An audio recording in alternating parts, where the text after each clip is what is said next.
If you've ever taken the last train home at 2 in the morning, you know the claustrophobic tension of a moving metal tube. For one high school sophomore, this was a daily reality. After track practice wrapped up at 5:30 p.m., the sun was already gone, leaving a dark winter commute home. This transit map highlights why these trips feel different at night. We usually think of these systems as busy, monitored nodes, but the stretches of track connecting these stops are liminal spaces, areas meant strictly for movement. When the crowds disappear, these transitional zones become the quietest parts of the city. On this particular night, the train emptied out stop by stop, until only 2 people were left in the entire car, the student and one unknown man.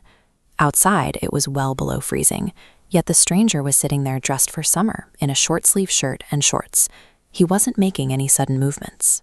He was simply sitting still, maintaining a wide, fixed smile aimed directly at the other end of the car. With no other passengers left to bridge the gap, there was nothing between the two of them but several rows of empty plastic seats.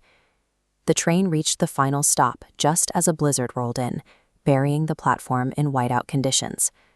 When the students stepped off, they were the only person on the platform, exposed to the sub-zero wind. The doors chimed and slid shut. As the train pulled away, the last source of light and warmth disappeared into the gray. This topographical map shows the only way home. To reach the residential area from this station, the student had to cross a highway and hike over a mile through a dense, woodsy stretch. Navigating that path meant pushing through deep snow in pitch darkness. Every few steps required a pause to check the direction of the buried trail. The blizzard stripped away basic senses. The swirling snow hid the horizon, while the wind drowned out the normal sounds of the woods. Out here, the wind was loud enough to swallow a call for help. Even if someone were standing 20 feet away, they wouldn't hear a thing. The hike began with only a narrow flashlight beam to cut through the storm and keep the trail in sight. Then, beneath the sound of the wind, a second set of footsteps began crunching in the snow directly behind. This graph tracks the maneuver.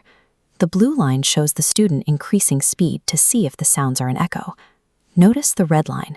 The follower increased pace at the exact same moment, matching them stride for stride into a sprint. The student tried to convince themselves it was just another commuter in a hurry, but the red line shows a different story. The second the student hit the street, the pursuing footsteps stopped exactly at the boundary of the woods. Standing under the first street lamp, the student looked back. The woods were silent, but the person following them never stepped out of the shadows. Once inside the house, the student locked the door and told their parents about the man in the woods. Hours passed, and the house eventually settled into the quiet of the middle of the night. Then a sudden sound came from the side of the house. A tree branch began rattling aggressively against the bedroom window. When the student pulled back the curtain, they found the man from the train standing inches from the glass. He was still in the short-sleeved shirt. His skin was now deep purple from hours of exposure to the blizzard, but his smile remained exactly the same. The police were called, but the weather had grown so severe that they suspended the search at the edge of the woods, leaving the case open and the man unidentified. For weeks afterward, the student avoided sitting near windows. The man was gone, but the sense of being watched during the daily commute never really left.